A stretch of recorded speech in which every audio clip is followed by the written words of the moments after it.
Le journal de Télémiroir ce soir, c'est avec Paul Moffett. Bonsoir Paul. Bonsoir Pierre-Paul.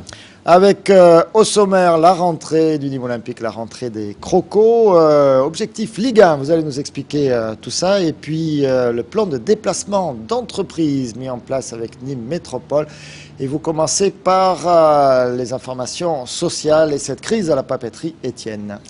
Exactement Pierre-Paul. Michel Vauzel, le président de la région PACA, était à Arles ce matin. Il a rencontré les salariés de la papeterie Étienne et leur apporté son soutien. Il demande et au plus vite la mise en place d'une table ronde avec Laurent Wauquiez, le secrétaire d'État à l'emploi. La direction des papeteries Étienne, filiale du groupe américain International Paper, l'un des derniers sites industriels d'Arles et spécialisé dans le papier d'embouteillage et le carton ondulé, prévoit la fermeture de l'entreprise en octobre 2009. Nicolas Pinchino. Alors qu'il y a quelques jours, les 109 employés des papeteries Étienne signaient les commandes pour le Noël de l'entreprise, ils étaient loin de se douter qu'au même moment, la décision de fermer cette dernière était déjà prise. Si le groupe américain International Paper invoque la crise économique pour fermer sa filiale arlésienne, d'autres penchent plutôt pour une opération financière sans scrupules. Ce jeudi matin, Michel Vauzel, député arlésien et président de la région PACA, était sur place pour apporter son soutien aux salariés des papeteries Étienne. Alors d'abord, je pense qu'il faut que les travailleurs ici, avec leurs syndicats, voient et examinent bien quelle est la vraie raison de la fermeture de l'entreprise. S'il s'agit d'une affaire financière, ce n'est pas une nécessité économique. Ça change tout dans le combat qu'on aura à mener. Le deuxième point, c'est que nous serons là s'il y a un repreneur, au cas où il n'y aurait pas d'autre solution, pour aider au maintien de l'emploi, nous la région. Le président de région a fait ce matin lecture d'un courrier adressé personnellement au Premier ministre, dans lequel il évoque les performances de l'entreprise arlésienne, du savoir-faire de ses employés, et une entreprise qui répond à de nombreux points du Grenelle de l'environnement. C'est absolument contradictoire avec un président de la République qui vient de déclarer qu'une France sans industrie est une idée folle. Pour l'idée folle, elle est ici, en effet, complètement folle et en plus, vis-à-vis des travailleurs, elle est criminelle. Donc je vous laisse cette lettre, c'est le premier point, c'est qu'on n'acceptera pas qu'il n'y ait pas une table ronde et que les choses se passent comme ça d'une manière qui est attentatoire à votre dignité et puis qui est inacceptable. Ça nous a beaucoup touché que M. Vauzel soit venu aujourd'hui auprès de nous et il nous a laissé passer un message d'espoir et je pense que s'il ne nous appelle pas, nous on l'appellera. Prochaine étape importante pour les salariés de l'entreprise, mardi 30 juin prochain avec la tenue d'un CE extraordinaire dans l'espoir de rencontrer des représentants de la direction. En attendant, chacun s'attache au bon fonctionnement de l'entreprise et au maintien de la production.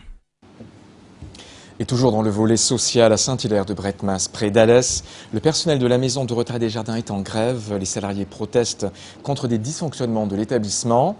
Une manifestation a eu lieu à 16h à l'entrée de l'établissement. Et puis c'est bientôt les vacances, mais il y aura quand même une grève demain au collège de Bouillargues. Demain, une action de grève à l'initiative des enseignants est prévue au collège de Bouillargues, soutenue par le SNES, l'UNSA et le SGEN. Ils demandent la titularisation de leur collègue Hubert Dedicado, professeur d'art plastique. Ils estiment que ce dernier est l'objet de harcèlement moral. L'entreprise se met au vert et veut lutter contre la pollution atmosphérique. Ce matin, dans le cadre du PDU, c'était la signature des 4 premières conventions plan de déplacement d'entreprises de Nîmes Métropole. Le PDU est un ensemble de mesures visant à optimiser les déplacements des salariés en favorisant l'usage des méthodes de transport alternatifs à la voiture personnelle. Explication Nicolas Pinchino. Tenter de diminuer le flux automobile en diminuant le nombre d'usagers qui utilisent leur véhicule personnel pour se rendre au travail, c'est le but des conventions proposées par l'agglomération de Nîmes Métropole dans le cadre des plans de déplacement d'entreprise. Je pense que cette démarche plan de déplacement entreprise, plan de déplacement administration commence à se concrétiser et commence à intéresser un nombre de collectivités et un nombre d'entreprises très important. Et ça dénote une prise de conscience en matière de protection environnementale et en matière de flux de déplacement qui est tout à fait intéressante. 4 conventions étaient signées ce jeudi 25 juin pour les salariés de l'école des mines d'Alès, de la CPAM, de la ville de Nîmes et de l'agglomération de Nîmes Métropole. Chaque plan étant adapté aux spécificités de l'entreprise et aux besoins de ses salariés. Certains vont être intéressés par des mesures en fonction de leur situation, donc un certain nombre bénéficient d'ores et déjà de la prise en charge à 100% des abonnements de transport en commun. D'autres ont fait le choix de répondre favorablement à une proposition de mise à disposition de vélos électriques. Vous avez peut-être entendu parler de cette mesure. Pour d'autres, ils ont fait le choix du covoiturage. En gros, on doit être de l'ordre de 70 à 80 salariés qui ont déjà franchi le pas d'un changement de mode de transport. D'autres conventions seront prochainement signées. Il faut rappeler que depuis le 1er janvier 2009, un décret oblige aux employeurs la prise en charge à hauteur de 50% des frais de déplacement en transport en commun, vélo ou tout autre mode alternatif à la voiture. Ainsi, grâce à la convention de plan de déplacement d'entreprise signée avec l'agglomération de Nîmes Métropole, l'entreprise se voit aider dans le financement des déplacements domicile-travail de leurs employés. Et Paul, vous avez décidé de nous parler football. Oui, actualité oblige. Une nouvelle recrue pour l'AC Arles Avignon. Ali Matloutli, prêté par le Racing Club de Strasbourg et encore sous contrat avec le club jusqu'en 2011, a signé. Le franco-tunisien est un attaquant, il a 22 ans, 1m76, 71 kg. Il vient gonfler l'équipe. Et puis c'était la rentrée des Crocos ce matin. Effectivement, aujourd'hui au Croco, ils entraient en piste au Costières et du reste, vous y étiez Pierre-Paul. Si pour la plupart d'entre nous, les vacances ne sont encore qu'une perspective lointaine, elles sont déjà de l'histoire ancienne pour les Crocos. Ce jeudi, c'était donc la rentrée pour les joueurs comme pour le staff technique du Nîmes Olympique. Mais ça fait quoi un Croco pendant les vacances? Comme tous les vacanciers, on n'a rien fait. Moi j'ai profité du soleil de Nîmes pendant une semaine. Après j'étais voir la famille à Lyon pendant une semaine aussi. Et ensuite 4 jours à Genève pour me reposer des vacances. Pour aller placer de l'argent? Aussi, non, pour me reposer, pour bénéficier du frais et de la montagne. Le soleil, on l'a à Nîmes donc, toute l'année, donc il fallait profiter du frais avant de reprendre. Qu'est-ce qu'on fait? On s'entraîne un peu quand même, on court un peu, on nage un peu ou vraiment rien? En fait, c'est bien de reprendre un petit peu de rythme, quoi. Peut-être une semaine, 4-5 jours avant de reprendre vraiment pour pas avoir trop de courbatures à la reprise. La rentrée, c'est l'occasion de retrouver ses petits camarades, mais aussi de rencontrer les petits nouveaux, comme Salahedine Sbahi, latéral gauche venu de Charleroi en Belgique, Abdel El Aljaoui, attaquant qui vient de Sète, et enfin Johan Bocognano, tout juste 19 ans, solide défenseur central formé à l'AC Ajaccio. À la rentrée, on rencontre aussi des grands anciens comme un certain Robert Malm, buteur décisif des 2 dernières saisons. Bon Robert, tu mets le but de la montée en Ligue 1, le dernier match, c'est ça l'objectif? Non, l'objectif sera surtout de faire une bonne saison, de prendre un meilleur départ qu'on a pu faire la saison dernière. Et surtout, arriver le plus rapidement possible au point du maintien. Alors ça va être combien, on ne sait pas, parce qu'on a bien vu que cette saison, il a fallu 44. Donc c'est atteindre le plus rapidement possible le maintien. Incorrigibles ces footballeurs, quand tout un chacun passerait quelques jours à comparer ses photos de vacances, eux ils ne parlent que de la saison prochaine. On ne va pas oublier la saison qu'on a fait l'année dernière, on va s'en servir pour faire cette saison. Nous on va prendre match après match comme on l'a fait l'année dernière en fin de saison. On va essayer de faire réitérer ce qu'on a fait au Costières, à savoir gagner beaucoup de matchs. Donc nous on sait d'où on vient, on sait ce qu'on a fait l'année dernière, on va essayer de faire mieux. Et pour l'instant ça sera la Ligue 2 et puis pourquoi pas, après on verra au fur et à mesure. Mais pour l'instant voilà, on est en Ligue 2 et voilà. Ça, c'était les joueurs. À présent, on va entendre les 3 plus fidèles supporters des Crocos, Jean-Louis Gazot, Jean-Michel Cavalli et le sénateur-maire Jean-Paul Fournier. Objectif du club, monter en Ligue 1 d'ici 3 ans. Toujours Pierre-Paul Castelli. Oui, en avant pour la Ligue 1 dans quelques années, effectivement, mais il faut s'y préparer parce que c'est effectivement l'objectif du club. Mais je tiens à le préciser, l'objectif à moyen terme, ce n'est pas l'objectif de cette saison, qu'il n'y ait pas de déception. Mais il faut s'y préparer parce que le Nîmes Olympique doit avoir sa place en Ligue 1. Donc il faut construire au niveau infrastructure humaine, je dirais, au niveau des salariés, mais également au niveau immobilier. Là, avec la ville de Nîmes, effectivement, nous travaillons et nous essayons de trouver une solution sur la bassine. Ce qui est important d'abord, c'est de pérenniser l'équipe, de faire un championnat où, au mois d'avril, j'espère, on sera soulagé de pouvoir rester en seconde division. Malgré que ce sera un championnat très difficile, puisqu'on voit un petit peu quels sont les 3 relégués. On voit les équipes qui sont restées à quai cette année, puisqu'il y a eu des surprises dans l'accession. Maintenant, nous, ce qu'il nous faut, c'est s'inscrire dans la durée, pérenniser dans un premier temps l'équipe, s'investir un petit peu plus maintenant dans la formation, parce qu'on aura besoin de sortir du produit de chez nous dans quelques temps. Et puis, dans les 3 ans, pouvoir arriver à retrouver l'élite. Et quand on retrouvera l'élite, être prêt pour ne plus disparaître. Un recrutement tranquille pour l'instant. Oui, on n'a pas non plus les budgets des gros cylindrés. On ne joue pas non plus l'accession cette année, hein.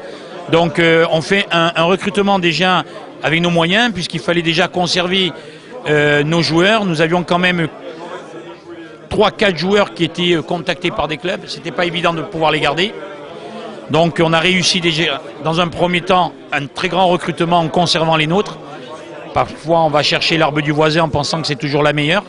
Donc ça c'était déjà un premier objectif qui a été atteint par le club. Deuxième objectif maintenant, c'est de prendre 3-4 joueurs qui vont pouvoir nous combler les quelques lacunes que nous avions. Et pour cela, on va complémentariser avec 2-3 autres joueurs jeunes pour s'inscrire dans la durée. Bon, le message est clair ce matin, en avant pour la Ligue 1 alors. Écoutez, je pense que tous les ingrédients sont là pour préparer la montée en Ligue 1, parce que je crois qu'effectivement ça ne peut peut-être pas se jouer sur une saison. Mais l'an dernier, nous étions ici, on avait comme challenge de rester en Ligue 2. Nous y sommes arrivés. Cette année, on se dit, si on peut faire un milieu de tableau à la fin de la saison 2009-2010, c'est bien préparer 2-3 ans peut-être la Ligue 1. 3 autres recrues devraient rejoindre l'effectif de Nîmes, un défenseur originaire de l'Est, un Serbe, un milieu de terrain et un attaquant. Je crois, Pierre-Paul, que vous avez des infos à nous donner. Oui, complémentaire pour essayer d'être complémentaire complet avec le Nîmes Olympique. Jean-Michel Cavalli reprendra ses conférences de presse, ce sera demain en fin de matinée. Donc on reverra Jean-Michel Cavalli, ce sera dans le journal demain soir. Le premier entraînement, c'est en ce moment même. Les Crocos avaient rendez-vous à 18h30 pour un entraînement à partir de 19h et donc on va plutôt s'entraîner le soir à la fraîche au Nîmes Olympique. Et un stage à suivre début juillet, ce sera à Propriano en Corse, c'est pas très loin du village de Jean-Michel Cavalli, comme ça il ne sera pas dépaysé. Et puis autre information, c'est ce courrier que les Gladiators ont adressé au président Jean-Louis Gazot, il nous en a fait part ce matin et donc il s'apprête à recevoir les Gladiators, ce club de supporters. On le sait qu'il y a eu des tensions depuis quelques saisons entre ce club de supporters, les Gladiators, quelques autres, et puis la direction du club, des tensions que l'on espère voir s'apaiser dans les semaines à venir. Et pour la reprise du championnat, on sait à quel point les supporters et le public en général du Nîmes Olympique est important pour la bonne marche de l'équipe. Changement de registre, l'association Quartier Libre fête ses 10 ans. Demain, vendredi et samedi, toute la journée, les centres sociaux et culturels Émile Jourdan au quartier Gambetta et Jean Poulain au Mas de Mingue célébreront cet anniversaire. Au programme, lecture publique, ateliers d'écriture, documentaires, vidéos, exposition photographique ou recueil de textes. La présentation de tout ça avec Olivier Michel. 10 ans d'écriture, cela se fête. C'est en 1999, du côté du Mas de Mingue à Nîmes, que l'association Quartier Libre a vu le jour, avec pour objectif celui de mettre l'écriture à portée de tous. Et on était quand même effarés de voir des mères de famille, des pères de famille qui ne parlaient pas la langue que parlaient leurs enfants. C'est ce qui nous a mobilisés au départ. Donc on a très vite décidé d'agir au Mas de Mingue, puisque c'était un endroit où il y avait particulièrement rien. Et on a démarré avec des ateliers d'alphabétisation et des ateliers d'écriture, parce qu'on pensait qu'apprendre, ça ne sert à rien si on n'en a pas l'usage aussi de l'écriture. En 2005, l'émancipation de l'association passe par des changements de locaux, direction rue Richelieu. Aujourd'hui, l'association continue à développer ses actions d'insertion via l'écriture. Au programme, boutique d'écriture, résidence de poètes, atelier d'écriture de rue et publication du journal du Mas à 2500 exemplaires. Des travaux qui seront restitués lors de ce week-end festif où les élus présents seront invités à écouter. On aimerait pouvoir faire une discussion autour des enjeux de l'écriture avec des participants dans les ateliers et avec des élus ou des techniciens des institutions qui financent nos actions. Il s'agirait de pouvoir parler tout simplement de l'expérience d'écriture, de qu'est-ce que ça fait au public de participer à des ateliers, qu'est-ce que ça provoque chez eux, et puis surtout quel est le bien fondé ou pas à continuer ce genre d'action sur des quartiers comme Mas de Mingue ou comme le centre-ville.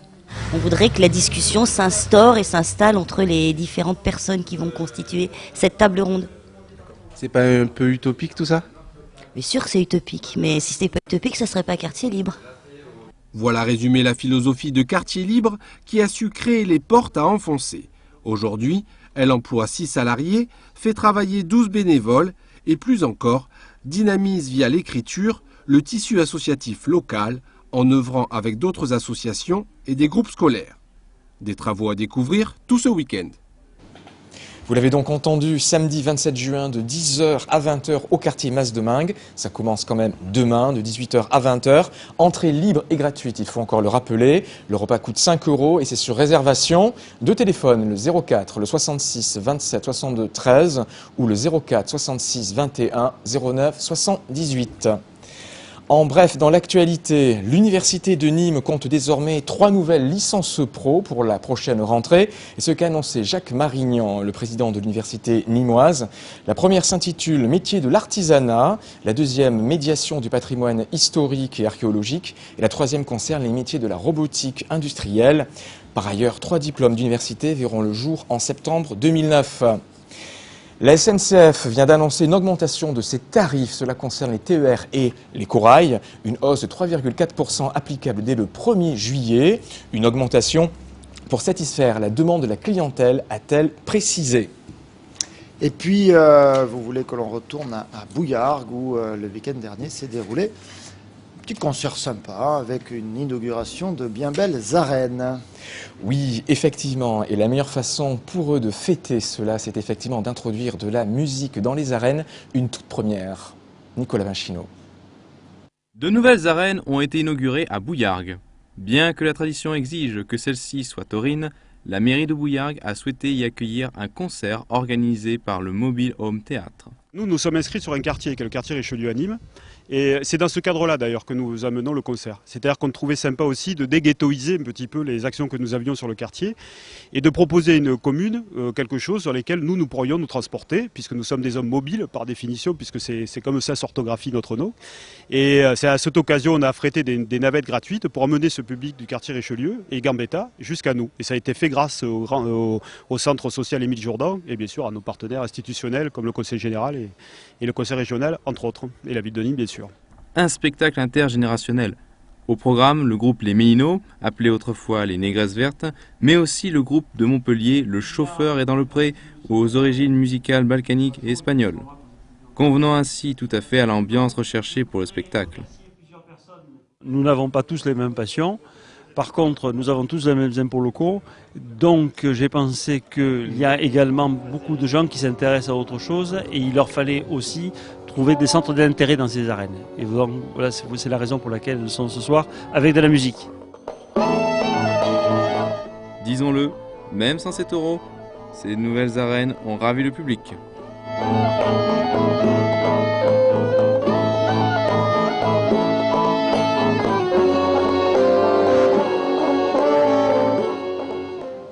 Un récit donc de Lou Dieterlin avec des images de Patrick Mallet.